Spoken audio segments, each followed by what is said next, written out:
you, Mr. D. P. Tripathi. Thank you, Mr. Deputy Chairman.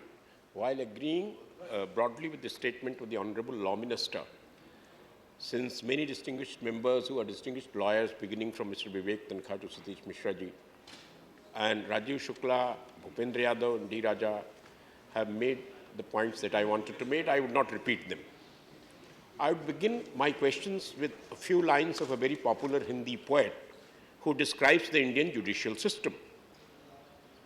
ओढ़ कर कानून का चोंगा खड़ी चंगेज शाही, न्याय का शव तक कचहरी में नजर आता नहीं है, मुश्किलों का खर्च इतना बढ़ गया है जिंदगी में, जन्म दिन पर भी खुशी कोई मना पाता नहीं. This is the understanding about our judicial system. See, the system about the appointment of judges in the Supreme Court and High Courts raised by Mr. Tankha cannot be corrected. This impasse and deadlock will continue, I'm telling you. Because nowhere in the world, as far as I have studied, that judges appoint judges. I'm not a lawyer, but I have studied and taught Indian Constitution. So even in the Indian Constitution, the debates in Constituent Assembly and in the Indian Constitution, the limits of the boundaries of the judiciary are defined. Supreme Court does not mean the most supreme in India. There is legislature, there is executive. Therefore, the point raised by Rajiv Shukla is very important. Where does the parliament stand in comparison to the judiciary? And if we don't discuss, in more than 4 years of my presence in this house, I haven't heard a single discussion on judiciary of India. This is the time now has come when we should debate the standing, structure, and position of the Indian judiciary. If we do not reform our judicial system, we are not going to advance and develop in 21st century as an important power in the world. That is my point. Therefore, that has to be debated. My second point is about the procedural systems of jurisprudence in the country. How old is our IPC and CRPC?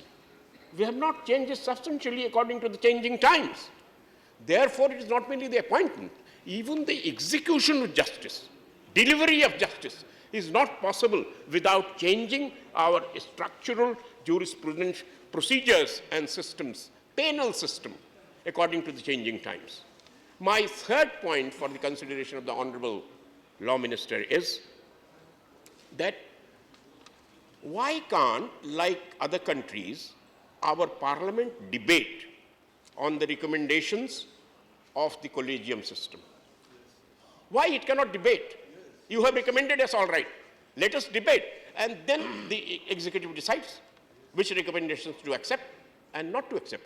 Because I can tell you with full authority of conviction that if this kind of collegium absolutism continues, then no Dalit or tribal would ever be appointed. Very difficult. Because I want to inform this august house very briefly, I'm telling you, because I witnessed one occasion when one of the honorable presidents of India had to return the recommendations, marking a single question: could you not find a single Dalit throughout the country to be judged?